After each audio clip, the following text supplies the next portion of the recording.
नमस्कार, पद्मेश न्यूज में आपका स्वागत है। मैं हूं अर्चना मिश्रा। बुलेटिन की शुरुआत में सबसे पहले रुख करते हैं आज की हेडलाइंस पर।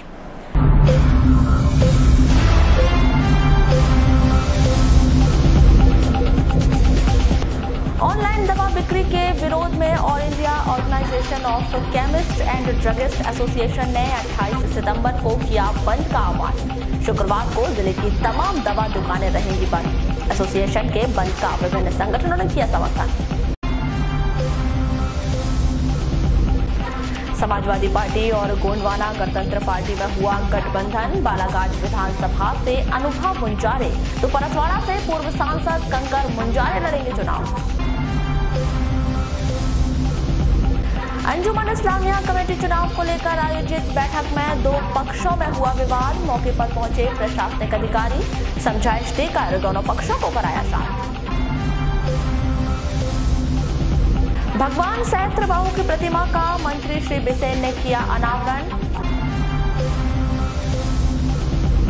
और कोसमी के आदर्श नगर के पास एक युवक की ट्रेन की चपेट में आने से हुई मौत। मौके पर पहुंची ग्रामीण थाना पुलिस, शव का पोस्टमार्टम करवाकर किया परिजनों के हवाले। और अब समाचार विस्तार से। ऑनलाइन दवा बिक्री करने वाली कंपनियों के विरोध में all India organisation of chemist and druggist association ने शुक्रवार को पूरे भारत भर में दवा दुकानें बंद रखने का आह्वान किया है। राष्ट्रीय एसोसिएशन के इस आह्वान का समर्थन करते हुए जिला केमिस्ट एंड ड्रगिस्ट एसोसिएशन ने भी ऑनलाइन कंपनियों के विरोध में 24 घंटे के लिए जिले की सभी दवा दुकानें बंद करने का निर्णय लिया है। और इस बंद के आह्वान को लेकर जिले भर में प्रचार वाहन घुमाए गए। आप सभी व्यापारियों से अनुरोध करते हैं कि आज तक आप अपने प्रतिष्ठानों को औरों के लिए बंद रखे थे। अब 28 सितंबर शुक्रवार को आप अपने हित के लिए आप अपनी दुकान बंद रखें। समस्त नागरिक बंधुओं से निवेदन है कि असुविधा से बचने के लिए एक दिन पूर्व ही जरूरत का सामान ले लें और 28 से भारत बंद बालाघाट बंद को सहयोग करें। रद्द करें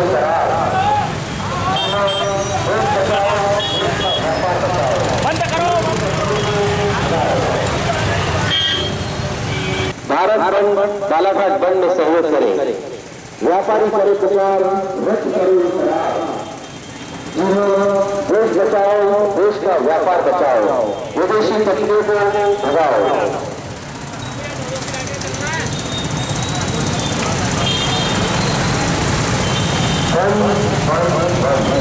सभी व्यापारी संगठनों के आह्वान का 28 सितंबर शुक्रवार को भारत बंद बालाघाट बंद रहेगा।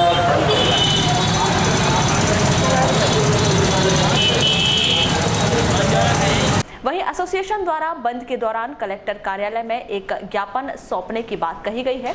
दवा व्यापारियों के इस बंद के आह्वान को बालाघाट में भारी समर्थन मिलता दिखाई दे रहा है। दवा व्यापारियों की मांग का समर्थन करते हुए अब एफएमसीजी, कपड़ा व्यापार एसोसिएशन, अनाज व्यापार एसोसिएशन, मोबाइल व्यापार एसोसिएशन, हार्डवेयर व्यापार एसोसिएशन सहित अन्य व्यापार एसोसिएशन ने भी FDI, Walmart, Flipkart, home delivery व अन्य ऑनलाइन कंपनी के विरोध में व्यापार रखने की चेतावनी दी है। मामले के संदर्भ में की गई चर्चा के दौरान होलसेल व्यापारी संघ अध्यक्ष सुरेश चंद्र बागरेचा ने बताया कि कांग्रेस सरकार में जब इन कंपनियों को व्यापार करने की अनुमति दी गई थी तो बीजेपी सरकार ने इसका भारी विरोध किया था। अब बीजेपी सरकार ही उन विदेशी कंपनियों को व्यापार करने की अनुमति दे रही है, जो कि गलत है।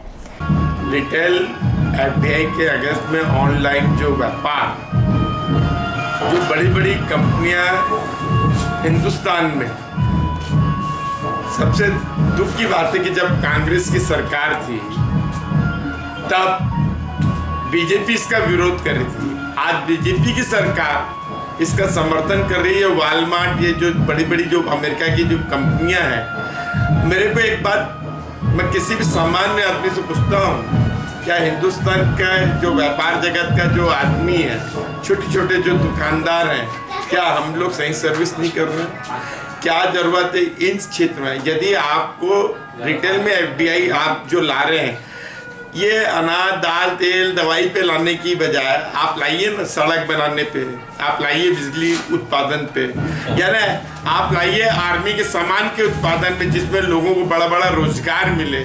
आप ये चिल्लर खुदरा व्यापारियों के पीछे क्यों भिड़ते हैं? बहुसंख्यक जो व्यापारी हैं वैसी बहुत कंपटीशन है। और रिटेल में ये जो FDI के अगेंस्ट में जो कल 28 सितंबर को पूरा व्यापारी जगत होलसेल व्यापारी की ओर से हम लोग इसका विरोध कर रहे हैं और सरकार से अपेक्षा रखते हैं कि हिंदुस्तान का जो व्यापार है, आपको यदि इन्वेस्टमेंट लाना है तो आप लाइए अच्छी सड़कों बनाने में, अच्छे आर्मी के सामान बनाने में, बिजली उत्पादन पे लाइए जहाँ पर आपके पास आप बड़े बड़े काम में जो जरूरत है, जिसके कारण सरकार, तो मेरा सरकार से निवेदन है कि रिटेल FDI जो हम लोगों के पीछे भिड़ी, गवर्नमेंट सब्जी भाजी बेचने वालों के पीछे भिड़ी हुई है किराने के। वहीं एसोसिएशन के संभागीय उपाध्यक्ष प्रियंक वर्मा ने उनके संगठन की मांग को लेकर अन्य व्यापारी एसोसिएशन का भी समर्थन मिलने की बात कही।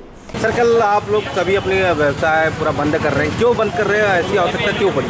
गवर्नमेंट की ऑनलाइन विरोध नीति के तहत ये दवा व्यापार बंद किया जा रहा है, क्योंकि दवा एक्ट में ऐसी कोई व्यवस्था नहीं है जिसमें ऑनलाइन व्यापार किया जा सके। ये गवर्नमेंट जो है कुछ व्यापारियों के मार्गदर्शन में आके ये काम कर रही है, जिसका हम विरोध कर रहे हैं। कैसा मतलब, क्या ये प्रदेश व्यापी है या राष्ट्रीय स्तरीय? ये अखिल भारतीय बंद है, जिसमें सभी संगठनों के द्वारा हमको सपोर्ट किया जा रहा है। कौन कौन सी चीज़ें, मतलब कौन कौन सी दुकानें बंद रहेंगी? दवा व्यापार तो पूर्णतः बंद है, साथ में FMCG भी बंद है, कपड़ा व्यापार भी बंद है, अनाज व्यापार के व्यापारियों ने भी समर्थन दिया है, मोबाइल वाले भी बंद है, हार्डवेयर सभी व्यापारियों ने समर्थन दिया है। दवा दुकान बंद के इस आह्वान के संदर्भ में की गई चर्चा के दौरान जिला केमिस्ट एसोसिएशन के अध्यक्ष सुरेश सोनी ऑनलाइन दवा सप्लाई करने वाली कंपनियों पर नशीली व नकली दवाई सप्लाई करने का आरोप लगाया। ऑनलाइन दवाई में जो नशे की गोलियां हैं, दवाइयां, वो ऑनलाइन में सबके पास आ जाती हैं, जो हम लोग नहीं बेच रहे हैं, सब आते जा रही है। और ये ऑनलाइन आने से प्रिस्क्रिप्शन वगैरह ये दवाई कुछ भी डुप्लीकेट बना के लोग देते हैं, जिससे पब्लिक का ही नुकसान है। इसलिए इसका विरोध पूरे इंडिया में करे जा रहा है। कल हमारे बालाघाट जिले के गढ़ी से लेके बैला के गांव के अंदर तक की एक दवा दुकान बंद रहेगी। कहीं से भी एक दवाई निकलना हमारे कोई नहीं खोलेगा, पूरा जिला एक भी केमिस्ट नहीं खोलेगा। सर, छूट किन चीज़ों में दी गई है? जैसे अगर किसी को बहुत इमरजेंसी रहेगी तो कोई हमसे कॉन्टेक्ट रहेगा तो हम उसको दवाई देंगे। चलो आप चालू करो। एसोसिएशन के बंद के इस आह्वान का समर्थन करते हुए कंज्यूमर एसोसिएशन के प्रवक्ता अतुल जैन ने अपने विचार कुछ इस प्रकार रखे। हमारा भी पूरा समर्थन है वॉलमार्ट फ्लिपकार्ट के विरोध में। हमारा भी मेडिकल एसोसिएशंस के साथ में, कपड़ा व्यापारी एसोसिएशंस के साथ में, हार्डवेयर एसोसिएशंस के साथ में, आपका इलेक्ट्रॉनिक इलेक्ट्रिकल सभी एसोसिएशंस के साथ में हम लोगों ने कल बंद का निर्णय लिया। कैसे, क्या नुकसान होता है उससे? नुकसान ये हो रहा है कि पहले वॉलमार्ट को जो भारत सरकार ने थोक व्यापार करने की अनुमति दी थी, बट अभी उन लोगों ने फ्लिपकार्ट को भी अपने साथ ऐड कर लिया है और घर घर पहुंच सेवा वो उसी वॉलमार्ट के रेट पे कर रहे हैं। आज भारत देश में 7 करोड़ खुदरा व्यापारी हैं, जो ये अभी 7 महीना भर, 2 महीना, 6 महीना, 1 साल इसका इफेक्ट नहीं दिखेगा।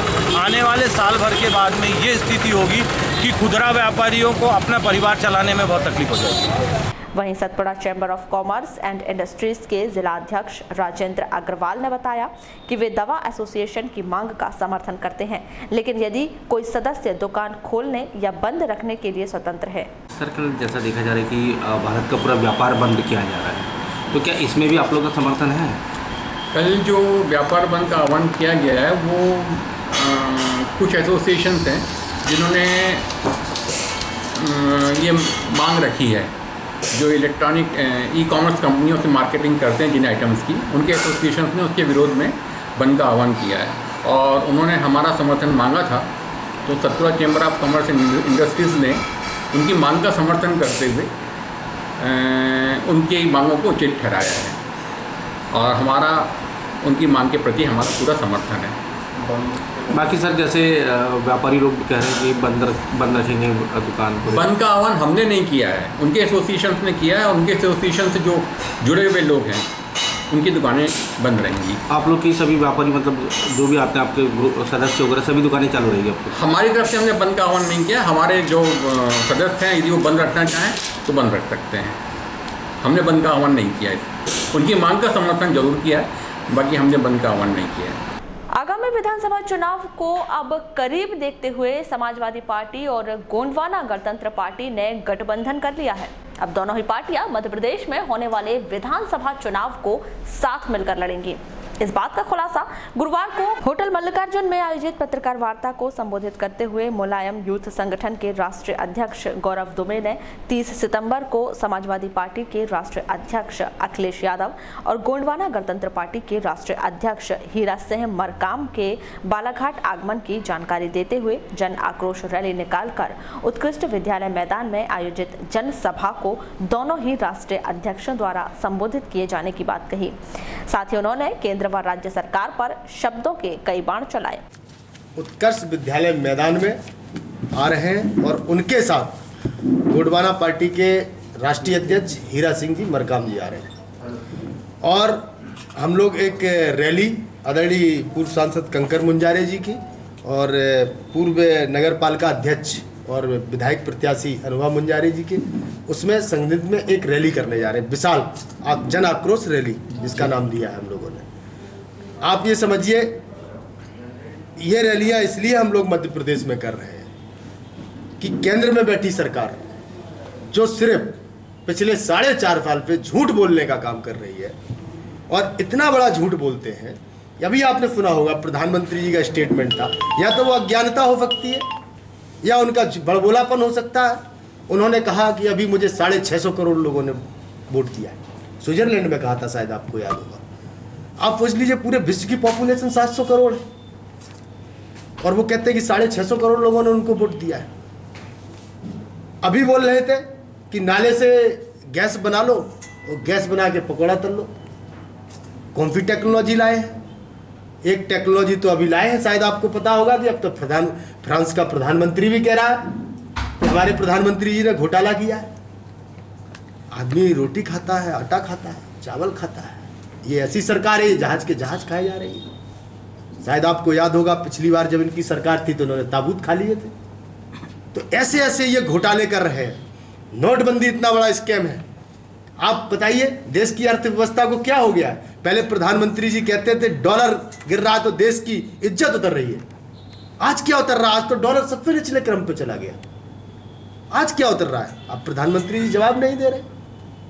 कल आयोजित इस पत्रकार वार्ता को संबोधित करते हुए पूर्व सांसद कंकर मुंजारे ने स्थानीय मंत्री सहित मुख्यमंत्री शिवराज सिंह चौहान पर कई गंभीर आरोप लगाते हुए विधानसभा चुनाव में समाजवादी पार्टी की सरकार बनने का दावा किया।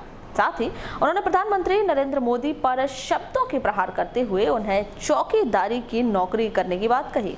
दूसरी बात, मध्य प्रदेश की जो हालत है अभी बहुत बदतर स्थिति मध्य प्रदेश है।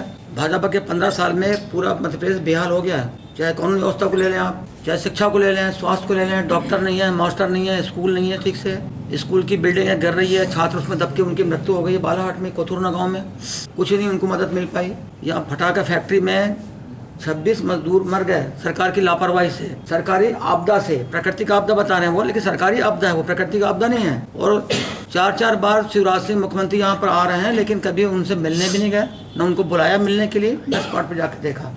इतना निर्दयी और इतना निकम्मा मुख्यमंत्री हमने कभी देखा नहीं मध्य प्रदेश में। 4 मुख्यमंत्री के साथ में मुझे रहने का, काम करने का मौका मिला है विधानसभा में 15 सालों में। श्यामाचरण शुक्ल जी, अर्जुन सिंह, दिग्विजय सिंह, मोतीलाल बोरा, लेकिन मैंने ऐसा नहीं देखा उनको। उनमें एक संवेदना थी, एकदम संवेदन शून्य है। अब इधर बोलते मैं मामा हूँ और मेरी भांजियाँ हैं, कोई तकलीफ नहीं। जिनके पिता मर गए, लड़कियों की जो बची हुई है, उन भांजियों से मिलने आए शिवराज सिंह कभी गया? जिनके पति मर गए हैं, वो विधवा हो गई, उन बहनों से मिलने आया? बालाघाट में हम बोलते हैं जरा मिलने की सोची उन्होंने, किन से मिलने, अपनी बहनों का हालचाल देख लें, भाइयों के हालचाल पूछ लें। तो एकदम ये ढकोसला है, एक नाटक है, झूठ बोलने वाला व्यक्ति है। ये झूठी सरकार है पूरी, कोई मदद नहीं की उनकी। अभी भी दर दर भटक रहे हैं। 4 किसान यहाँ पे मर गए, उनकी कभी खबर नहीं ली। कृषि मंत्री बालाघाट का गौरीशंकर बिसेन, और उसके बाद 4 किसान मर रहे हैं। 3 किसान गौरीशंकर बिसेन के क्षेत्र के उसमें मरने वालों में 2 किसान, और फिर भी उनके पास तक नहीं है कोई मिलने के लिए। तो किसानों की हालत खराब है। अभी अंजुमन इस्लामिया कमेटी के चुनाव आम सहमति से कराए जाने को लेकर गुरुवार को अंजुमन शादी हॉल में मुस्लिम समाज की एक बैठक का आयोजन किया गया, जिसमें पदाधिकारियों के द्वारा चुनाव को लेकर अपनी बात रखी गई। कमेटी पदाधिकारियों ने बताया कि मध्य प्रदेश वक्फ कमेटी ने 29 सितंबर तक अंजुमन इस्लामिया कमेटी के चुनाव कराए जाने का आदेश दिया है। साथ ही 30 सितंबर को वर्तमान कमेटी के कार्यवाहक और जिला वक्फ बोर्ड कमेटी अध्यक्ष अनीस मेमन के चार्ज पर यह रहने की बात कही है, जिसका सभी मुस्लिम समाज के लोगों के द्वारा समर्थन दिया गया। लेकिन पदाधिकारियों के द्वारा जैसे ही चुनाव को लेकर आवाम से आम सहमति मांगी गई, तो आवाम के कुछ लोगों के द्वारा पूर्व सदर कादर रजा पर लगे आरोपों की जांच किए जाने की मांग करने लगे और साथ ही पूर्व सदर से हिसाब लेने के बाद ही चुनाव की प्रक्रिया को आगे बढ़ाने की मांग पर अड़ गए। वहीं दूसरे पक्ष ने चुनाव की तारीख तय करने की मांग की। इन्हीं मुद्दों को लेकर समाज के दोनों पक्षों में वाद विवाद हो गया। वहीं मामले की भनक लगते ही कोतवाली थाना प्रभारी महेंद्र सिंह ठाकुर, ग्रामीण थाना प्रभारी तहसीलदार राम देवांगन अंजुमन शादी हॉल पहुंचे। उन्होंने दोनों पक्षों को समझाइश देकर मामला शांत करवाया। इस तरह बैठक किसी ठोस निर्णय के बिना ही समाप्त हो गई। इस संदर्भ में पूर्व सदर कादर रजा ने गुप्त मतदान के तहत चुनाव संपन्न कराए जाने की बात कही। आज यहाँ पे मीटिंग चुनाव के लिए बुलाई गई थी और सभी लोग जमा हुए, लेकिन जो मीटिंग जो बुलाई गई थी ये कल पेपर में छपा था और आज बुला ली गई थी, ये बिल्कुल गलत था। फिर भी जितने जमा हुए वो हुए थे, लेकिन चुनाव नहीं करा पाए इन लोग। क्या फैसला हुआ, कब की डेट मिली? इन लोगों के पास एक्चुअल में मेरे खिलाफ में कोई सदर ही नहीं मिल रहा है, तो इनके कोई फैसले नहीं हो पा रहे हैं। ये इनका तरीका था गुपचुप तरीके से अपने आदमियों को चुनाव करा के उसको बैठा लिया। तो अभी कोई डेट नहीं मिली? कोई डेट नहीं मिली। पुरानी आप लोगों की एक कमेटी में एक चुनाव हुआ था जिसमें मोहसिन बसवाल जो थे उनको बनाया था। हाँ। उनको क्या हुआ, वो खत्म हो गई कमेटी? उस कमेटी को इनका कहना है कि मान्यता हम नहीं देंगे, जबकि मेरा जो चार्ज लिया गया था जिला वक्फ कमेटी और सदस्य ने और 109 सदस्यों ने हमको लिख के दे दिया था चुनाव के लिए। आवाम क्या बोलती, चुनाव होना चाहिए नहीं? आवाम चुनाव ही चाह रही है, लेकिन इन लोग चुनाव नहीं कराना चाहिए। तहसीलदार साहब ने जो आज फैसला दिया है, तहसीलदार साहब के फैसले से हम लोग खुश हैं। तहसीलदार साहब ने बिल्कुल लीगल फैसला सुनाया कि आप गुप्त मतदान से ही सब निकलेगा। और मैं आज इस मंच के माध्यम से आपको सबको बताना चाहता हूँ, ये लोकतंत्र में आजकल गुप्त मतदान ही सबसे बढ़िया तरीका है। अब वो समय ख़त्म हो गया कि आप 4 लोगों को बैठा लो और 2 आपसी इत्तेफाक राय हो जाए। नहीं हो सकती, कभी नहीं हो सकती। वहीं जिला वक्फ बोर्ड कमेटी के पूर्व अध्यक्ष हाजी शोएब ने कहा कि चुनाव का फैसला वक्फ बोर्ड भोपाल करेगा। मध्य प्रदेश वक्फ बोर्ड के आदेश पर जिला वक्फ कमेटी के अध्यक्ष जनाब अनीस मेमन साहब, जो कि वर्तमान में अभी प्रभारी अध्यक्ष भी अंजुमन के, उन्होंने मजलिस आम्मा यानी जनरल मीटिंग का ऐलान किया और आम सहमति बनाने की उन्होंने पूरी कोशिश की ताकि कमेटी यहाँ पर बन जाए। लेकिन बायलाज के मुताबिक सबसे पहले हिसाबो किताब होता है और पूर्व कमेटी अध्यक्ष के ऊपर आप जान रहे हैं कि पहले से गंभीर आरोप लगे हुए हैं और उन्होंने जांच के लिए जांच के बाद 1 हफ्ते का उनको समय दिया था। आप कागज़ देखेंगे, 1 मिनट आप देखेंगे 11/9/18 को ये वित्तीय अनियमितताओं से संबंध जांच और ऑडिट रिपोर्ट, इसमें सारी चीज़ जब आप पढ़ेंगे तो सारी चीज़ सामने आ जाएगी। तो अंजुमन को जो भी नुकसान पहुंचाता है चाहे किसी भी तरीके से, तो उसको जो आम सभा है उसमें बोलने का और आने का अधिकार नहीं। लेकिन यहाँ पर हम सारे लोगों ने मिलकर के सोचा कि चलो भाई इत्तेफाक राय हो जाएगी, लेकिन उन्होंने कार्रवाई को नहीं होने दिया और जो आवाम चाहती थी कि हिसाब किताब हो जाए और आम सहमति, उन्होंने अनीस मेमन साहब का हम शुक्रिया अदा करते हैं कि उन्होंने आम सहमति बनाने की कोशिश की, लेकिन वो नहीं बन पाई। अब आगामी जो भी मध्य प्रदेश का। वहीं तहसीलदार श्री देवांगन ने कहा कि हम चुनाव कराने नहीं बल्कि कानून व्यवस्था संभालने आए हैं।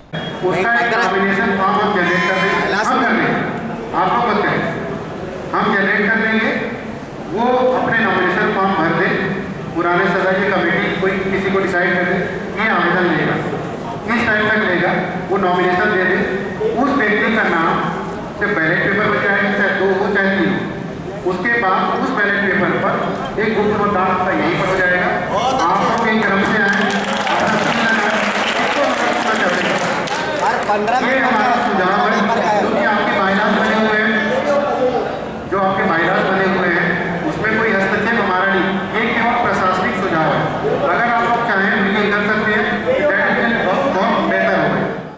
ग्रामीण थाना अंतर्गत ग्राम कोसमी के आदर्श नगर के पास बीती रात गोंदिया रेलवे लाइन पर एक युवक की ट्रेन की चपेट में आने से मौत हो गई। मृतक युवक राहुल उर्फ नान्हो सोनबिर से वार्ड नंबर 9 आदर्श नगर कोसमी निवासी है। प्राप्त जानकारी के अनुसार 26 सितंबर की रात्रि 9 बजे राहुल अपने घर से निकला था। रात्रि 11 बजे गोंदिया से बालाघाट आ रही ट्रेन की चपेट में आने से उसकी मौत हो गई। एक युवक के द्वारा इस घटना की जानकारी ग्रामीण थाना में दी गई। इस सूचना पर पुलिस मौके पर पहुंची और शव को बरामद कर उसका पोस्टमार्टम करवाकर शव को परिजनों के हवाले कर दिया। विजय सोनवीर से। ये कौन लगता है आपको? चाचा का लड़का। क्या नाम था इसका? राहुल। कैसी जानकारी लगी थी? हाँ? कैसी जानकारी लगी? मोहल्ले में बताने आए थे कि यहाँ पे लड़के का गिरा ऐसा। हाँ, तो फिर क्या हुआ? फिर जाके देखे तो भाई निकला। भाई निकला। क्या लगता है, क्या उसने आत्महत्या किया या एक्सीडेंटल है ये? नहीं, आत्महत्या नहीं। आत्महत्या क्यों? नहीं, आने जा रहे थे, घर आ रहे थे, नीचे तो जगह ही नहीं, ऊपर से जाना आना होता है। क्यों नीचे से जगह क्यों नहीं है? जगह नीचे में पुल में पानी है।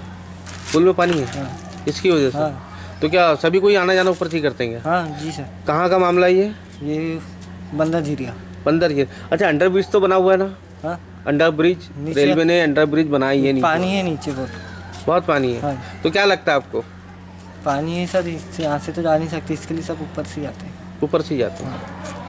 क्या नाम सर आपका?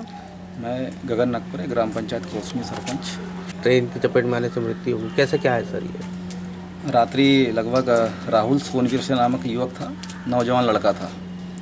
रात्रि में लगभग 11 बजे जो ट्रेन आती है उसमें अचानक ये दुर्घटनाग्रस्त हो गया, जिसके की मृत्यु तत्काल हो गई। और बहुत ही दुखद घटना है ये, परंतु इसमें कहीं ना कहीं शासन जो है जिम्मेदार है, क्योंकि रेलवे डिपार्टमेंट के द्वारा एक ब्रिज का निर्माण किया गया अंडरग्राउंड वार्ड नंबर 10 में, जिसमें पूरे बरसात भर पानी का जमावड़ा रहता है और बहुत ही घटिया निर्माण उस पुल का किया गया है। कई बार ठेकेदार और रेलवे विभाग को हमने सूचित किया, परंतु उनकी अपनी मनमानी चलती रेलवे विभाग की, जिस कारण से एक नहीं है, पहली घटना नहीं, इससे पहले भी कई घटना जो है मानव और जानवरों की भी कई घटना हो चुकी है। इस कारण से वहाँ तक कि उस ब्रिज से इंसान तो जानवर भी जाना पसंद नहीं करता, ऐसा ब्रिज तैयार किया गया रेलवे विभाग के द्वारा। हमने रेलवे विभाग के इस इंजीनियर को भी कई बार सूचित किया और उसके जो कॉन्ट्रैक्टर है, ये सब मिली भगत थी इन लोगों की, कई बार पंचायत के द्वारा सूचित किया गया, परंतु अपनी मनमानी रेलवे विभाग की चलती आ रही। इस कारण से एक जो घटना है, बहुत ही दर्दनाक घटना जो है, कल एक युवक की वहाँ पर एक्सीडेंट हो गया। वहाँ से स्कूल के बच्चे भी, हमने कई बार, एक श्री राम स्कूल है, स्कूल के बच्चे भी पटरी के ऊपर से जाते हैं। वहाँ पे सबसे ज़्यादा गरीब मजदूर वर्ग के लोग हैं जो सुबह और रात में आना जाना करते हैं, तो और बिल्कुल अंधेरा रहता है क्योंकि वहाँ लाइट की भी बहुत कम व्यवस्था रेलवे विभाग के। परसवाड़ा विधानसभा क्षेत्र के चांगोटोला में NSCOI संगठन के द्वारा छात्र छात्राओं की समस्या को लेकर एक संगोष्ठी का आयोजन किया गया, जहां छात्रों ने संगठन की सदस्यता ग्रहण की। इस कार्यक्रम में मुख्य रूप से कांग्रेस प्रवक्ता विशाल बिसेन, जिला पंचायत सदस्य अशोक मंडलेकर, परसवाड़ा विधानसभा अध्यक्ष जय कृष्ण डिंगस सहित अन्य पदाधिकारी मौजूद रहे। इसके बच्चे जो कर सकते हैं, हमारे गांव के बच्चे जो कर सकते हैं, वो विदेशों के लोग नहीं कर सकते। कर सकते हो कि नहीं कर सकते? कर सकते हो ना, कुछ भी कर सकते हो, हर चीज आपके लिए मुमकिन है। अच्छा बताओ, आपके स्कूल में साइंस का प्रोजेक्ट बनाने के लिए साल में एक बार कार्यक्रम आता है क्या? क्यों नहीं आता? आना चाहिए कि नहीं आना चाहिए? हाथ उठा जिसको लगता आना चाहिए, हाथ उठा के बताओ आना चाहिए। आना चाहिए ना। तो इसकी लड़ाई कौन लड़ेगा? आप लड़ोगे, NSCOI लड़ेगी, विशाल बिसेन लड़ेगा आपके लिए लड़ाई, दयाल वासनिक भैया लड़ेंगे, अशोक मंडलेकर जी लड़ेंगे, प्रमोद ठाकरे जी लड़ेंगे, यहाँ चांगोटोला के जो हमारे NSCOI के साथी राज चौकी ये लड़ेंगे ना साथ में मिलके।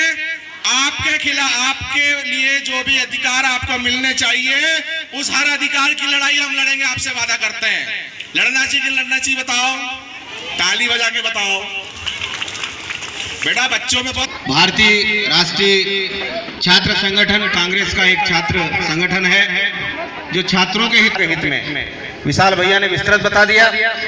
मैं ज़्यादा न कहते हुए सिर्फ ये कहना चाहूँगा कि जो छात्रों की समस्या है उसको जुड़ने के लिए, उन समस्याओं के निदान के लिए जब कभी आवश्यकता हो तो इन नेताओं का, हम लोग नेता हैं पर हम लोग राष्ट्रीय पार्टी के नेता हैं और ये छात्र संगठन के नेता हैं जो सिर्फ आप लोगों की लड़ाई लड़ते हैं। तो इन लड़ाई लड़ने के लिए इनके नंबर आप ले लें जब भी आपको कोई तकलीफ होती है। हम नहीं चाहते कि आपको राजनीतिक क्षेत्र में हम ढकेले, लेकिन समस्या तो सबके साथ होती है, जरूरी नहीं कि हम राजनीतिक क्षेत्र में जाएं। अन्नदाता किसान संगठन ग्राम panchayat Samnapur higher secondary school के संयुक्त तत्वाधान में सम्मान समारोह का आयोजन कर राष्ट्रीय साइकिलिंग खेल प्रतियोगिता के विजेताओं और उनके कोच को सम्मानित किया गया। शासकीय उच्चतर माध्यमिक विद्यालय में आयोजित इस सम्मान समारोह में मुख्य अतिथि के तौर पर कलेक्टर डीवी सिंह, भाजपा महिला मोर्चा की प्रदेश अध्यक्ष लता येलकर, भाजपा जिला अध्यक्ष रमेश रंगलानी, अन्नदाता किसान संगठन के केंद्रीय अध्यक्ष मुरली मनोहर श्रीवास्तव सहित अन्य वरिष्ठ जन शामिल हुए, जहां अतिथियों के द्वारा अपने विचार व्यक्त करते हुए खिलाड़ियों को सम्मानित किया गया। आजीवन निःशुल्क। कौन कहता है कि आसमां में सुराग हो नहीं सकता? कौन कहता है कि आसमां में सुराग हो नहीं सकता? वो हुनरबाज थे जो बाजी मार गए, वो हुनरबाज थे जो बाजी मार गए।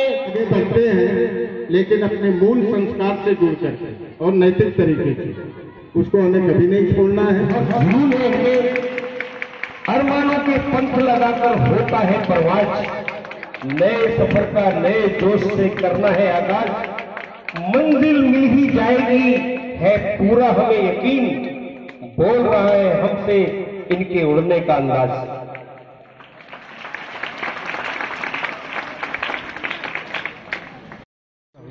पदक प्राप्त हुआ है।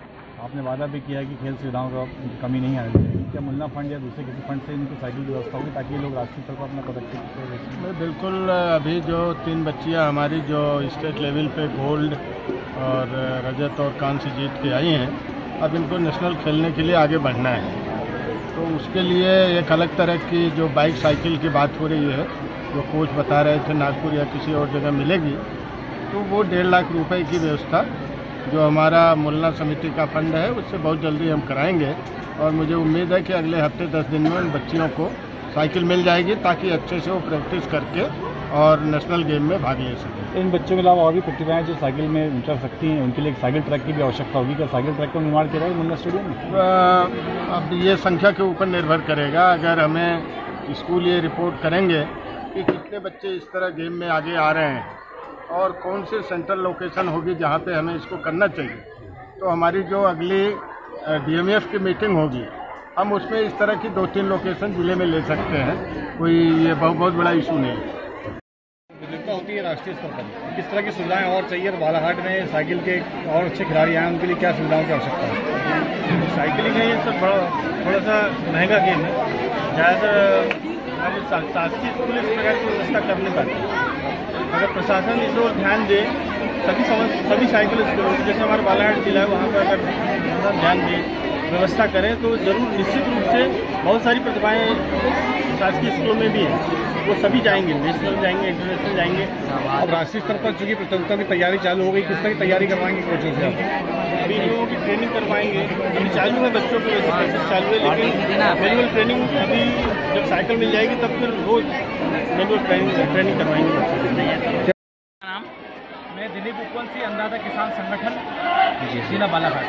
अन्नदाता किसान संगठन ग्राम पंचायत समनापुर और समनापुर महाविद्यालय, ये तीनों के संयुक्त तत्वाधान में आज जो बच्चों ने जो है मध्य प्रदेश लेवल पर जो रेसलर साइकिल प्रतियोगिता में जो 3 मेडल लाए हैं, ये एक बहुत ही गौरव की बात है। पूरे प्रदेश का मतलब कहना चाहिए, प्रदेश के साथ साथ बालाघाट जिले का नाम इन बच्चियों ने मतलब नाम रोशन किया है। तो हमारा उद्देश्य यही है कि बच्चों को प्रोत्साहित करके कि इनकी मतलब जो खेल भावना है सभी बच्चों में जागृत हो, और वो आज प्रदेश लेवल पर उन्होंने अपना मतलब मेडल लाया है। तो हम ये सब करके ऐसी अपेक्षा करते हैं कि इनका नेशनल सिलेक्शन हो गया है। तो हम चाहते हैं कि ये नेशनल भी मतलब मेडल जीत कर लाए, जिससे ग्राम का तो नाम होगा ही और जिले का भी नाम होगा। तो बस यही हम मैसेज देना चाहते हैं इस तरह कार्यक्रम आयोजित करके। पीजी कॉलेज में गुरुवार को संभाग स्तरीय टेबल टेनिस प्रतियोगिता का आयोजन किया गया, जिसमें संभाग के 8 जिलों की टीमों ने हिस्सा लेकर अपनी खेल प्रतिभा का प्रदर्शन किया। इस 2 दिवसीय टेबल टेनिस प्रतियोगिता में चयनित प्रतिभागियों को ग्वालियर में आयोजित राज्य स्तरीय टेबल टेनिस प्रतियोगिता में हिस्सा लेने का अवसर प्राप्त होगा।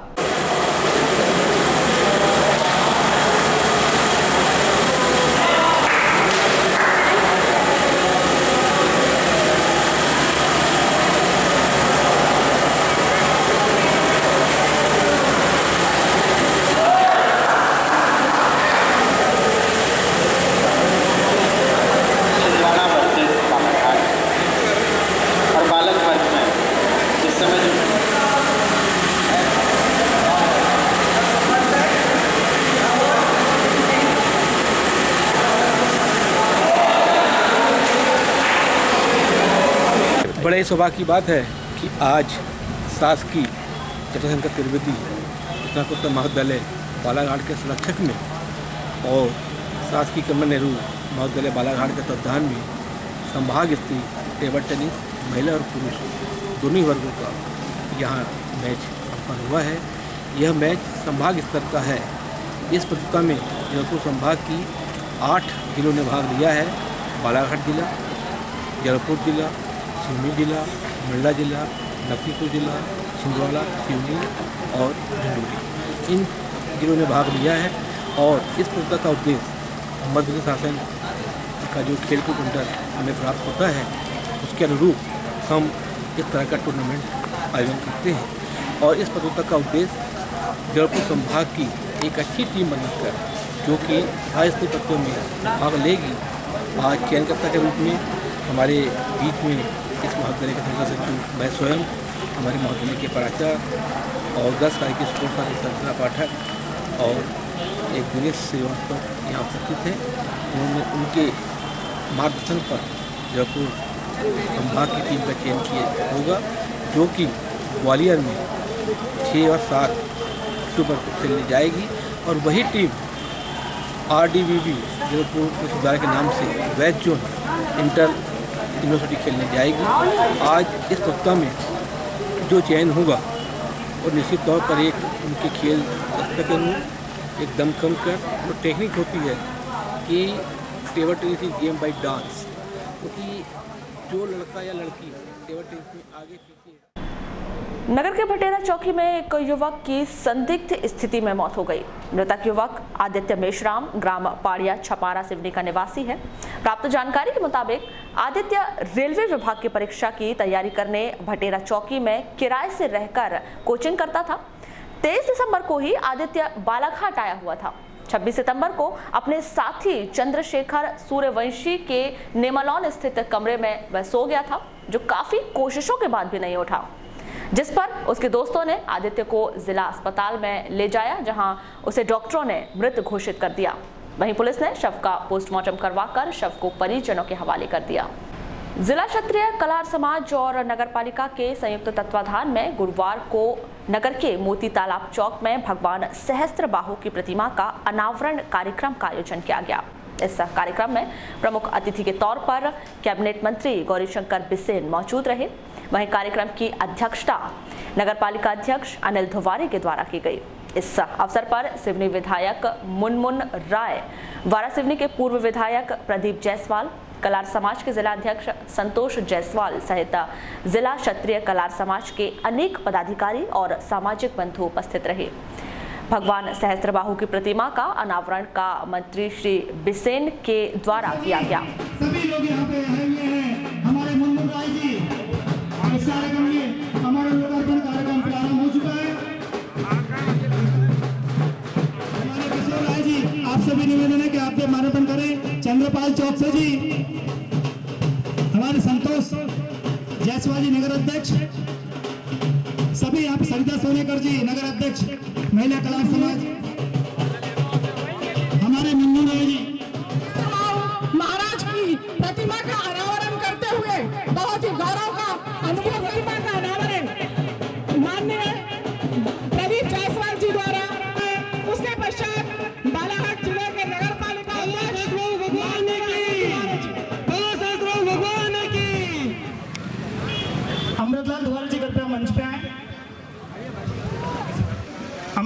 तिवारी जी माननीय मंत्री महोदय जी का स्वागत। अमृतलाल तिवारी जी माननीय मंत्री महोदय जी का स्वागत। रामलाल बिसेन जी कृपया मंचासीन होने कष्ट करें आप। राकेश जी। सद्भाव भगवान की, सद्भाव भगवान की, सर्वकलार समाज की। अपने उद्बोधन में मंत्री श्री बिसेन ने कहा कि जिला कलचुरी क्षत्रिय कलार समाज भगवान सहस्त्रबाहु के वंशज हैं। ज्यादातर लोग अपने आराध्य देव को विशेष स्थान देते हैं, लेकिन उसके पहले हम हिंदू हैं। लोग मिले तो गोत्र, सरनेम,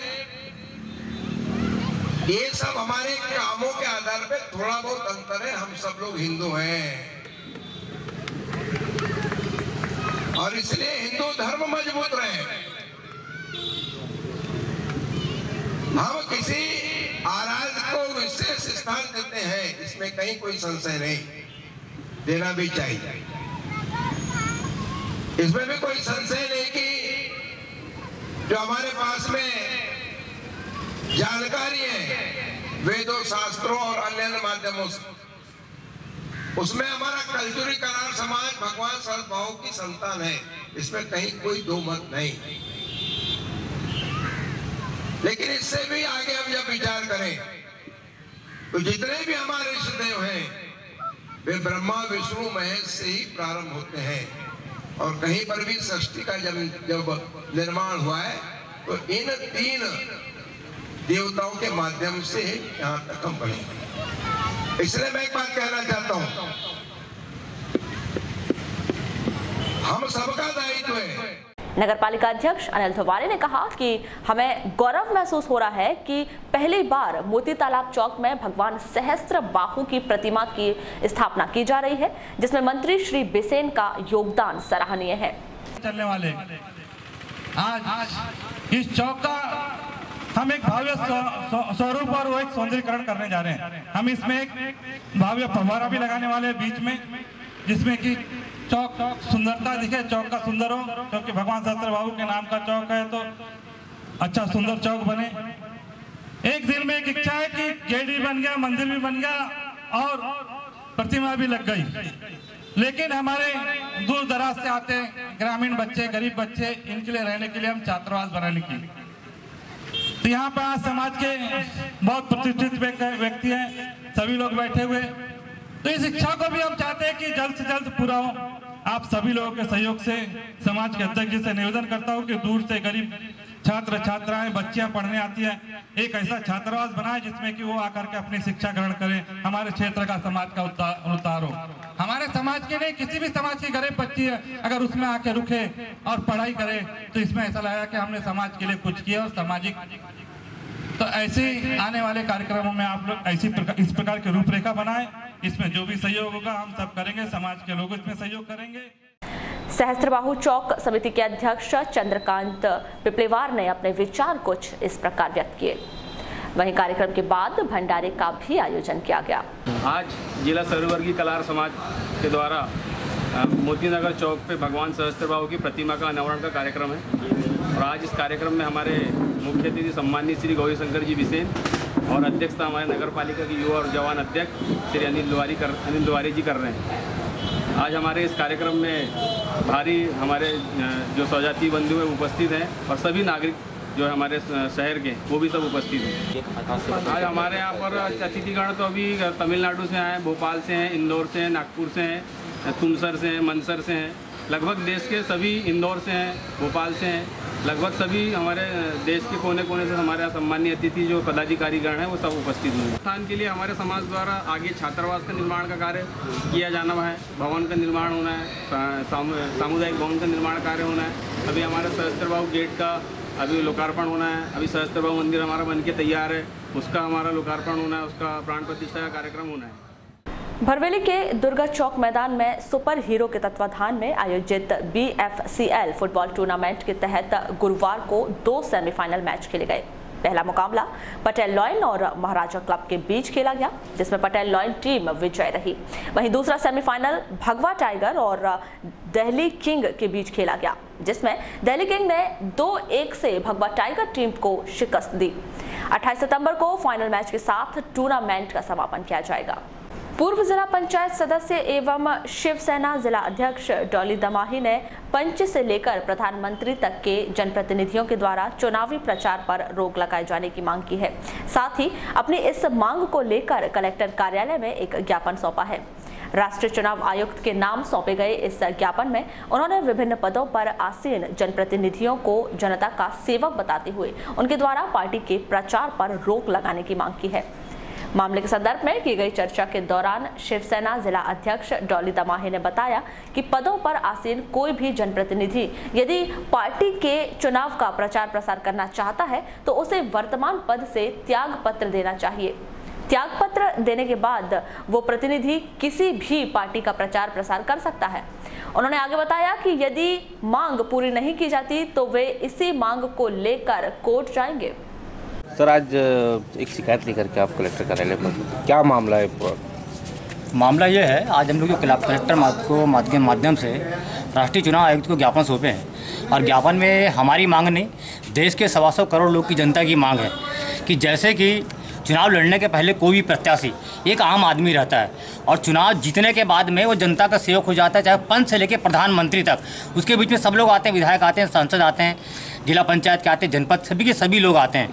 तो हमारी ये मांग है जैसे कि चुनाव लड़ने के बाद जब वो पंच बन जाता है, प्रधानमंत्री बनता है, विधायक बनता है, उनको जनता का काम करने, जनता के काम करने की उसको चुना जाता है, जनता का सेवक बन के रहता है वो, पर वो ऐसा काम नहीं करता है। वो चाहे कोई भी दल का नेता हो, अपने चुनाव के पार्टी का प्रचार प्रसार सभा के चक्कर में रहता है। अभी हम लोग भी देख रहे हैं जैसे छत्तीसगढ़ में चुनाव है, राजस्थान में चुनाव है, मध्य प्रदेश में चुनाव है, तो प्रधानमंत्री, मुख्यमंत्री, जितने भी जो जनप्रतिनिधि लोग हैं बोले चुनाव में लगे हुए, जनता से मतलब नहीं, जनता क्या काम से मतलब नहीं है। फिर बात एक और है, जैसे कि प्रधानमंत्री से लेकर पंच को यानी शासन द्वारा उनको आने का, खाने का, जाने का पूरी सुविधा मिल रही, शासन को पैसा दे रही, सरकार उनको पैसा दे रही है। जब वो सरकार के हो जाते हैं, जैसे प्रतिबंध लगने, जैसे सरकारी कर्मचारी लोग चपरासी से लेकर कलेक्टर तक कोई भी कभी कोई चुनाव प्रचार नहीं कर। प्रजापिता ब्रह्मकुमारी ईश्वरीय विश्वविद्यालय के तत्वाधान में किसान सशक्तिकरण अभियान के तहत 4 सितंबर से आयोजित की गई दिव्य किसान सेवा रथ यात्रा का नगर के नूतन कला निकेतन में समारोह पूर्वक समापन किया गया। इस कार्यक्रम में प्रमुख तौर पर IG KP Venkateswara Rao, collector DV Singh, मुख्य वन संरक्षक अधिकारी मोहन मीना सहित अन्य अधिकारी कर्मचारी मौजूद रहे। इस कार्यक्रम में गुजरात से आई नैना बहन ने लोगों को जैविक खेती की उपयोगिता के संबंध में जानकारी दी। वहीं कार्यक्रम के समापन पर बच्चों के द्वारा नृत्य और नाटक की प्रस्तुति दी गई। इस कार्यक्रम के पूर्व प्रजापिता ब्रह्मकुमारी तपस्या धाम से एक रैली का आयोजन किया गया। यह रैली नगर के प्रमुख मार्गों, चौक चौराहों का भ्रमण करते हुए नूतन कला निकेतन में समाप्त हुई, जहां समापन कार्यक्रम का आयोजन किया गया।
निकाली गई है 18 दिव्य किसान सेवा रथ, यानी हर मंडल की परिक्रमा कर रहा है हमारा एक दिव्य किसान सेवा रथ।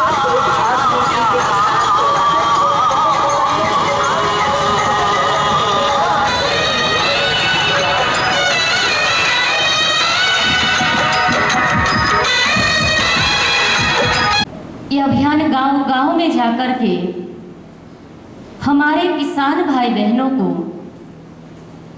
यही संदेश देने के लिए निकाला गया है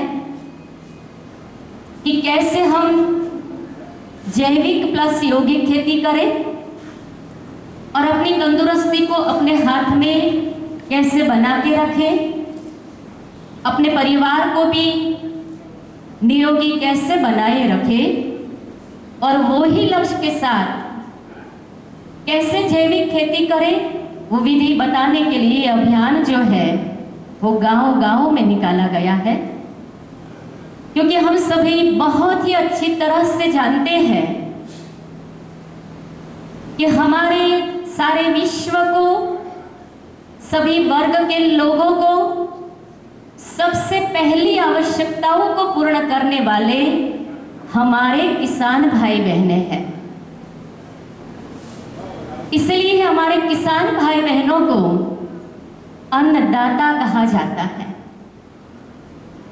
क्योंकि अगर हमारे किसान भाई बहनें ही जो खेती करना बंद कर दे तो सारा जगत क्या खाएगा? पैसों से पेट नहीं भर सकता है, उसके लिए अन्न चाहिए, अच्छी सब्जी। हम सबके बीच में ये यात्रा इंदौर से शुरू हुई। 4 सितंबर को इस कार्यक्रम का लॉन्च हुआ और पूरे मध्य प्रदेश में करीबन 7 दिव्य किसान रथ जो है पूरे एमपी में घूम रहे हैं। उन्हीं रथों में से एक रथ जो है हम सबके बीच में महाकौशल, उसमें भी खास इंदौर से नरसिंहपुर, नरसिंहपुर से सिवनी, सिवनी से बालाघाट, ये दिव्य किसान रथ होता हुआ आज बालाघाट में हम सबके बीच में पहुंचा हुआ है। न केवल मुख्य शहरों में, लेकिन करीबन अभी तक 100 से भी ज़्यादा गांव में, कुछ नरसिंहपुर के गांव, कुछ सिवनी जिले के गांव और बालाघाट के गांव, एक सप्ताह लगभग सभी गांव में जाकर के हमारी ब्रह्मा कुमारी दीदियों ने किसान भाइयों में जागृति लाने के लिए ये बहुत सुंदर अभियान निकाला है। इस अभियान का सबसे बड़ा लक्ष्य और उद्देश्य यह रखा गया है कि कैसे हम सभी अब धरती माँ को बचाएं, क्योंकि कहा है कि सांसें हो रही हैं कम, आओ बचा लें धरती माँ को हम। अत्यधिक रासायनिक दवाइयों, रासायनिक खादों के प्रयोग से हम सभी देख रहे हैं कि जिस सब्जी का, जिस फल का, जिस दूध का, जिस अनाज का हम सभी सेवन कर रहे हैं, देखने में तो ऐसा लगता है कि ये पौष्टिकता हमें दे रहे हैं, और अगर हम सही दृष्टि से देखें तो इन चारों ही चीज़ों के माध्यम से आज हम सबके अंदर जहर जा रहा है। क्योंकि जितना खैरलांजी थाना क्षेत्र अंतर्गत वेनगंगा नदी के भौरगढ़ घाट में डूबे व्यक्ति सोनू मुरारी की पुलिस ने शुक्रवार को लाश बरामद कर ली। आपको बता दें कि शुक्रवार को युवक अपनी दादी का पिंडदान करने गया था, उसी दौरान यह हादसा घटित हो गया। शव को ढूंढने में होमगार्ड की मदद भी ली गई। नगर के पिपलेश्वर महादेव मंदिर में कौशल विकास योजना के डायरेक्टर अंजू कसार के द्वारा प्रेस वार्ता का आयोजन किया गया, जिसमें शहर के बेरोजगार युवाओं को प्रशिक्षण के माध्यम से रोजगार देने की बात कही गई। प्रेस वार्ता रखी गई है, इस संबंध में रखी गई है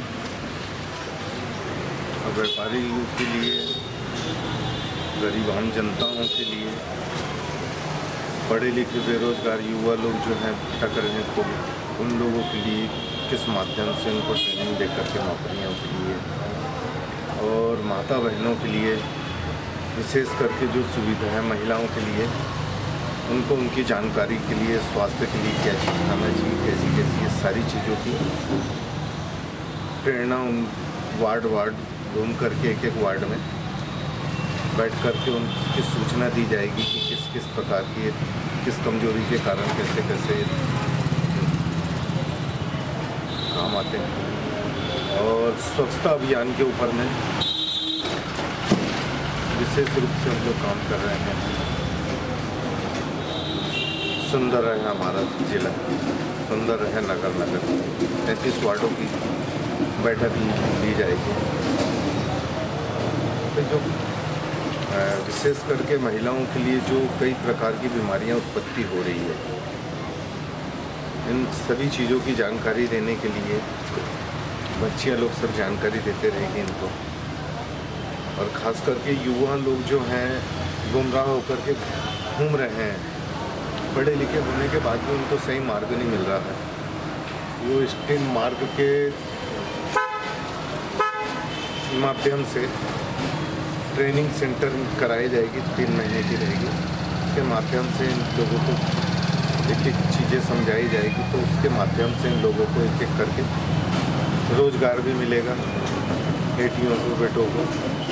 और जो कानून और जो सरकार की जो योजना है, वो योजना है का जो कई चीज़ों का मालूम जानकारी नहीं है, इस विषय में भी जानकारी प्रदान करेंगे। योजनाएं हैं, भारत सरकार की बहुत सारी योजनाएं हैं, जिनमें से एक है MSME, micro small medium enterprises, मध्य सूक्ष्म लघु उद्यम मंत्रालय भारत सरकार के द्वारा ये स्कीम चलाई जाती है।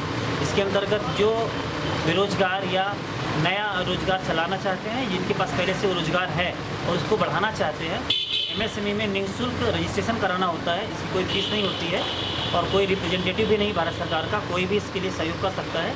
रजिस्ट्रेशन कराने के बाद DIC उद्योग विभाग में एक प्रशिक्षण होता है और जब ये रोजगार के लिए प्रशिक्षण ले लेते हैं, आवश्यक दस्तावेज पूरा करने के बाद इनको 10 लाख रुपए तक का लोन, वित्तीय सहायता सरकार के द्वारा बिना किसी मॉर्गेज के और बिना कोई गारंटर के, अगर अधिकारियों ने प्रस्तावित कर दिया है तो मिलता है। उसकी जानकारी हम लोग उपलब्ध कराने में मदद करते हैं। अच्छा, देखा जाता है इस टाइप की ऋण योजनाएं तो सरकारें बहुत निकालती है जी, लेकिन मामला उद्योग कार्यालय से पास होकर बैंक में तो आ जाता है, पर बैंक मैनेजर द्वारा। लालबर्रा क्षेत्र अंतर्गत ग्राम पंचायत पिपरिया में शुक्रवार को वीरांगना रानी दुर्गावती गोंडवाना युवा संगठन के तत्वाधान में वीरांगना रानी दुर्गावती की प्रतिमा का अनावरण एवं भव्य आदिवासी सम्मेलन का आयोजन किया गया। इस कार्यक्रम में मुख्य अतिथि के तौर पर कैबिनेट मंत्री गौरीशंकर बिसेन, जिला पंचायत अध्यक्ष रेखा बिसेन सहित तमाम जनप्रतिनिधि व पदाधिकारी मौजूद रहे। इस अवसर पर देवी मंदिर से रानी दुर्गावती स्थापना स्थल तक कलश यात्रा निकाली गई।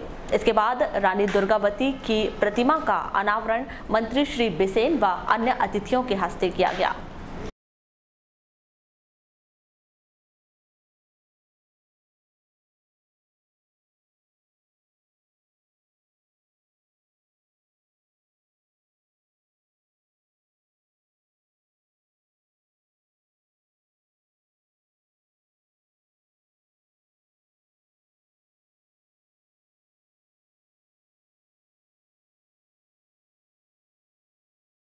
के बच्चों की पढ़ाई की सारी पैसा पर सरकार पटाएगी, इन बच्चों को हमने देना है। परंतु किसके बच्चे? संबल कार्डधारी परिवार के बच्चे, किसके बच्चे? हमारे आदिवासी परिवार के बच्चे, किसके बच्चे? हमारे अनुसूचित जाति के परिवार के बच्चे, किसके बच्चे? गरीबी की रेखा के नीचे वाले परिवार के बच्चे, किसके बच्चे?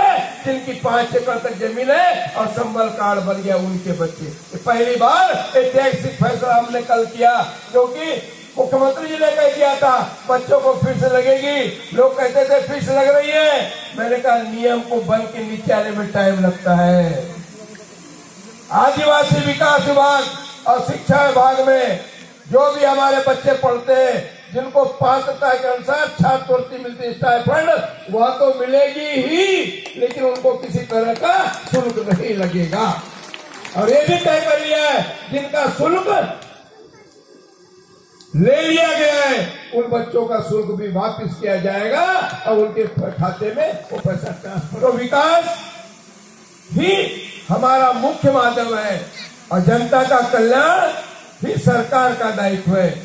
और इसीलिए मैं आपसे कहना चाहता हूं, थोड़ा सब्र करना पड़ेगा। अभी मुझे पूर्वजों के संस्कार के आधार पर किसी जात विशेष में जन्मे होंगे, लेकिन हम तो मानव है ना, इंसान है क्या नहीं? लहू का रंग एक है, अमीर क्या गरीब क्या, खून तो एक है ना।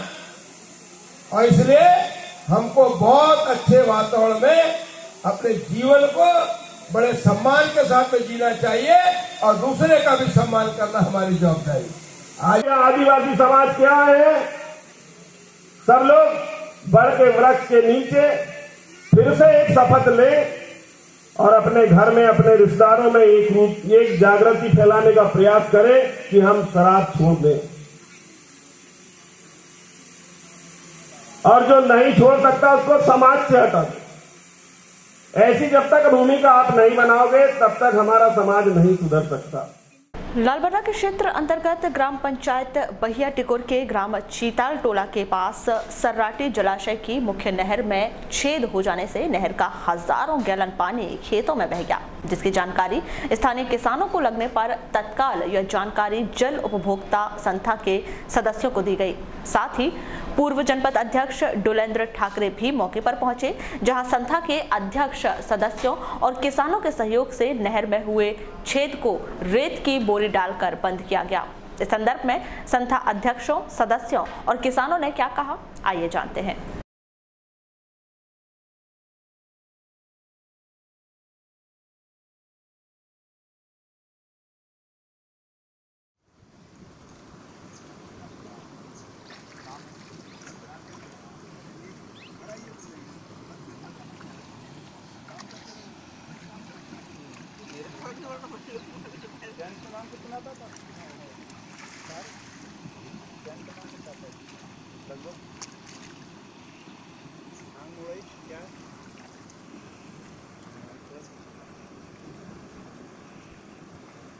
चयन क्रमांक कितना आता है?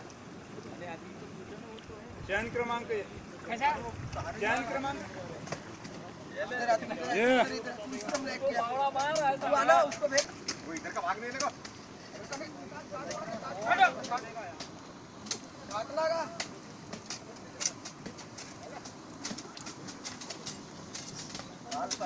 ये इसको भेजना इधर।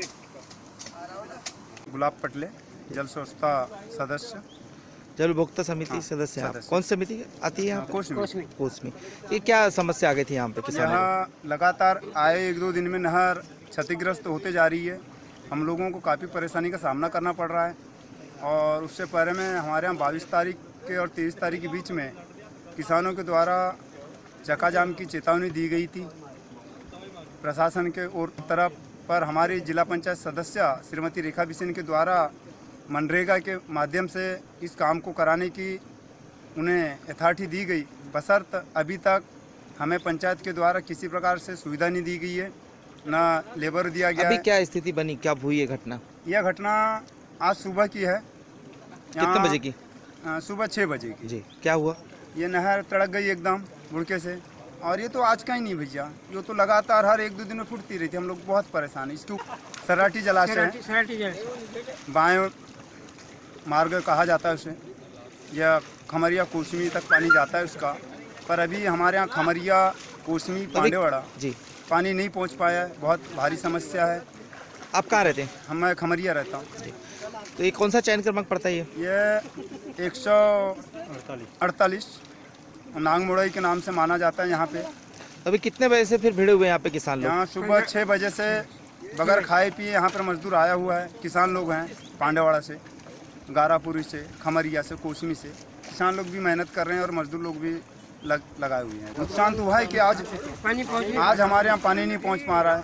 आए दिन थोड़ी सी गति पकड़ती, कहीं ना कहीं बारिश नहर अधिक होने से फिर फूट जाती है नहर एकदम क्षतिग्रस्त है। आपका परिचय?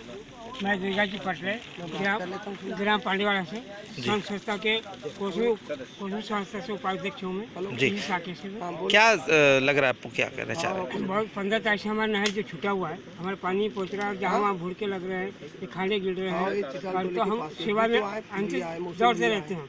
6 बजे 8 बजे से लेकर के हम शाम तक जाते हैं, मजदूरों को लेकर के आते हैं और सेवा करते रहते हैं जी। तो हमारी कोई पुकार नहीं हो रही है। किस को बताया आपने? हमारे भाई लोग गए थे वारसोनी, रेखा बाई के पास गए थे, गौरी भाव के पास गए, पर हमारी कोई व्यवस्था नहीं होती। हमने इंजीनियर साहब को किए, घोसला साहब को भी किए, हमारे जो बोसा साहब हैं उनको भी किए, पर यहाँ कोई पुकार नहीं है, हमें कोई व्यवस्था नहीं है। क्या मांग है आपकी, आगे क्या सोच रहे हैं? हमारी वो मांग है कि हमारे लाइनिंग कार्यक्रम हो और लाइन का काम हो जाए तो हमारी व्यवस्था अच्छी रहेगी, और लाइन का काम नहीं हो रहा है। नहीं होगा तो फिर आगे क्या सोचा आप लोगों ने? आगे वही है जो हमको जो सरकार करना है वही करेंगे हम। जी, संस्था का अध्यक्ष।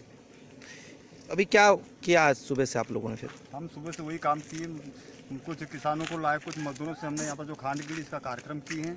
इसके ऊपर में भी खांड गिरी, उसका भी कार्यक्रम पहले कर चुके, इसके ऊपर में गिरी उसका भी कार्यक्रम कर चुके। और सरकारी कर्मचारियों को बोलो तो यार देखो बोले आपके संस्था से करो, संस्था में हमारे पास कोई पैसा नहीं आता।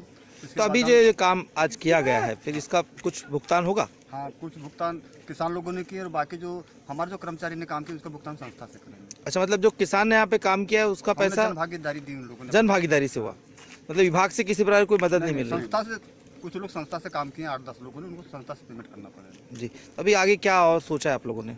आगे के क्या सोचे भैया, हम लोगों ने तो इसके पहले 3-4 बार गौरी भाव के पास में गए।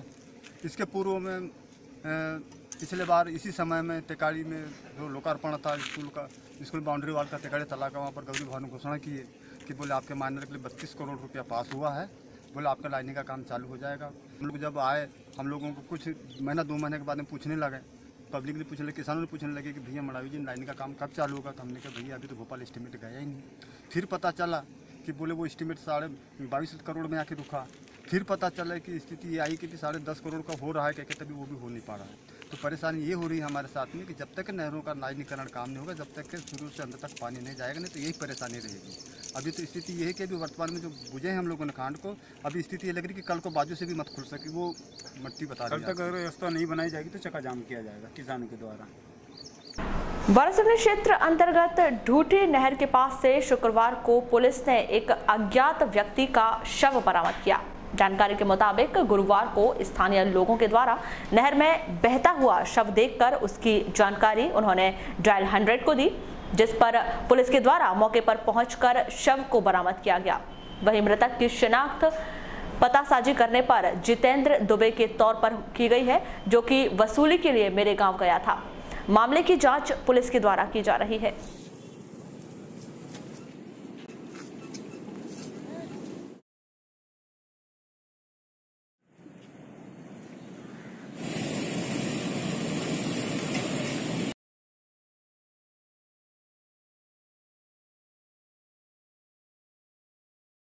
सब इंस्पेक्टर मोहम्मद समेत थाना वारासिवनी। सर, आज जो सबने लाश मिली थी नहर में बह के आई थी, उस संबंध में क्या जानकारी? आज जरिए टेलीफोन सूचना मिली थी कि एक अज्ञात शव नहर में बहकर जा रहा है। सूचना पर मौके पर पहुंचकर ग्रामीण जनों की मदद से शव को बाहर निकालकर उसका शव पंचनामा कार्रवाई की गई और जानकारी प्राप्त की गई तो लाल वर्रा के मोरे गाँव से कल एक व्यक्ति के बह जाने की सूचना प्राप्त हुई, जिसकी तस्दीक की गई तो व्यक्ति कटंगी का रहने वाला पता चला, जिसका नाम जितेंद्र पिता गणेश प्रसाद दुबे उम्र 45 वर्ष निवासी वार्ड नंबर 15 कटंगी का ज्ञात हुआ। बाद परिजनों से संपर्क कर मृतक का मुलाजा का वो पंचनामा करा के मेरे गांव क्या ले गया? मेरे गांव क्यों गया था? मेरे गांव ये अब तक की जानकारी के मुताबिक दूसरों की वसूली का कार्य करता था। उस कार्य से मेरे गांव तरफ गया हुआ था और लाल बर्रा में इसकी रिश्तेदारी है, तो रिश्तेदारी के यहाँ भी गया हुआ था कल। उसके बाद वापसी में इसके साथ जो घटना हुई। वारासिवनी के श्री राम मंदिर स्थित भवन में गुरुवार को महिला मोर्चा की आवश्यक बैठक का आयोजन किया गया। इस बैठक में मुख्य रूप से भाजपा महिला मोर्चा प्रदेश अध्यक्ष लता एलकर सहित संगठन के तमाम पदाधिकारी मौजूद रहे। बैठक में सभी पदाधिकारियों को आवश्यक दिशा निर्देश दिए गए।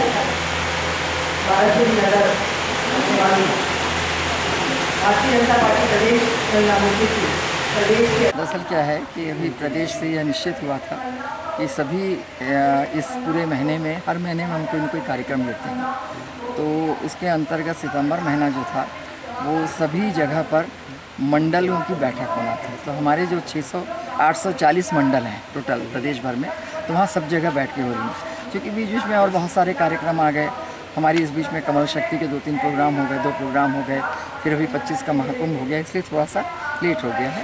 तो सब जगह हो रहे हैं। अभी हमारे ज़िले में मेरे ख्याल से बालाघाट ज़िले के 5 मंडलों की बैठक हो चुकी है। आज यहाँ पर उसी स्थिति में आए हैं और कल बालाघाट नगर मंडल की बैठक है।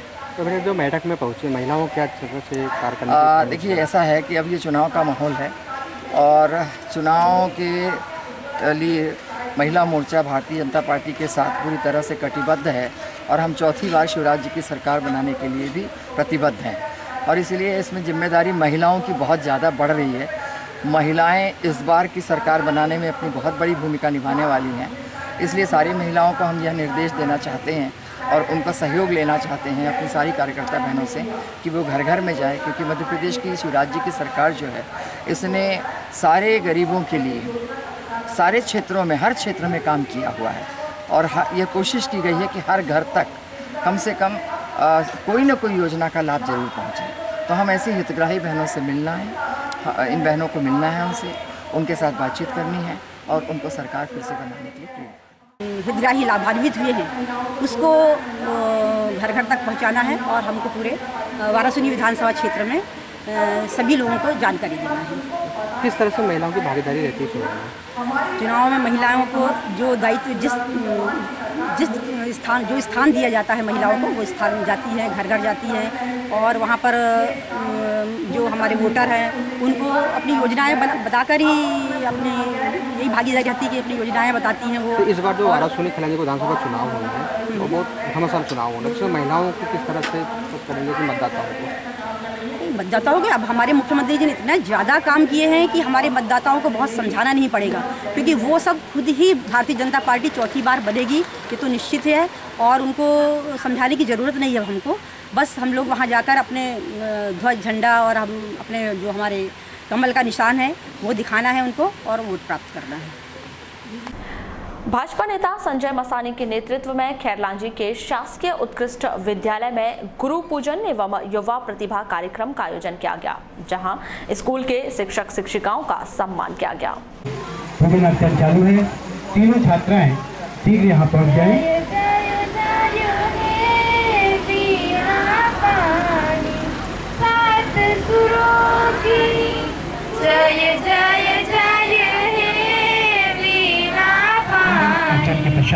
आज का यह हमारा गुरु सम्मान, युवा प्रेरणा और वृक्षारोपण तो उन्हें भी यहाँ भिजवा दें क्रम से।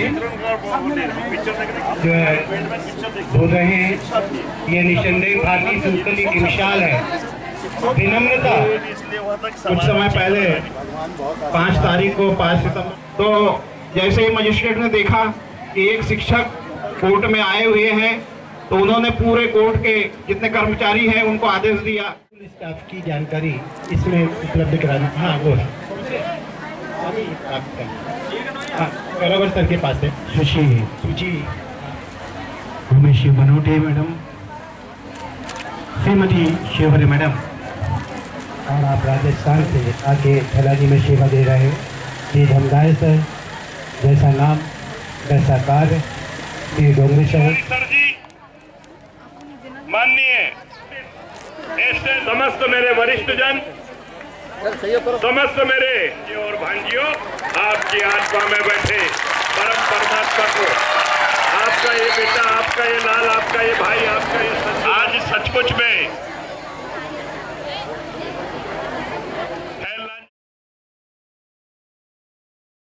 है कि तुम्हें जन्म तो तुम्हारे माता पिता ने दिया, वो तय करने का अधिकार मेरा था कि तुम कहाँ पैदा हुए और कहाँ पैदा होगे। वो खून का रिश्ता था, लेकिन गुरु के साथ में आपका भाव का और प्रेम और स्नेह का रिश्ता। माँ आपकी परवरिश में हमेशा सजग रहती है, लेकिन गुरु होता है जो आपके जीवन के निर्माण में हमेशा त्वरित रहता है, हमेशा सजग रहता है कि मैं अपने छात्रों के जीवन का निर्माण कैसे करूं। अपने आप को जलाकर मोमबत्ती की तरफ पिघालकर आपके जीवन में रोशनी वाला अगर कोई होता है तो वो एक गुरु होता है, ये गुरु होता है।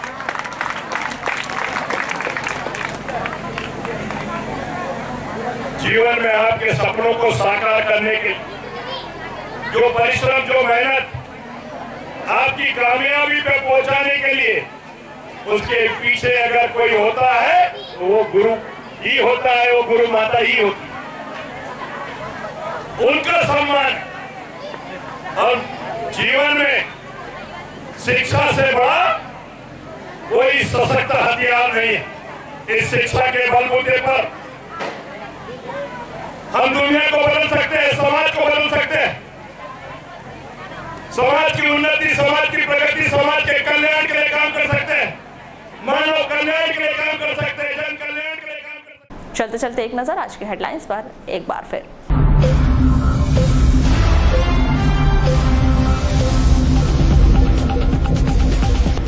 ऑनलाइन दवा बिक्री के विरोध में all India organisation of chemist and druggist association ने 28 सितंबर को किया बंद का आह्वान। शुक्रवार को जिले की तमाम दवा दुकानें रहेंगी बंद। एसोसिएशन के बंद का विभिन्न संगठनों ने किया समर्थन।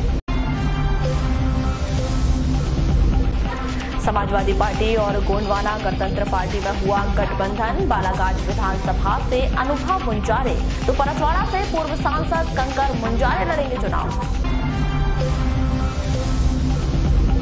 अंजुमन इस्लामिया कमेटी चुनाव को लेकर आयोजित बैठक में दो पक्षों में हुआ विवाद। मौके पर पहुंचे प्रशासनिक अधिकारी समझाइश देकर दोनों पक्षों को कराया शांत।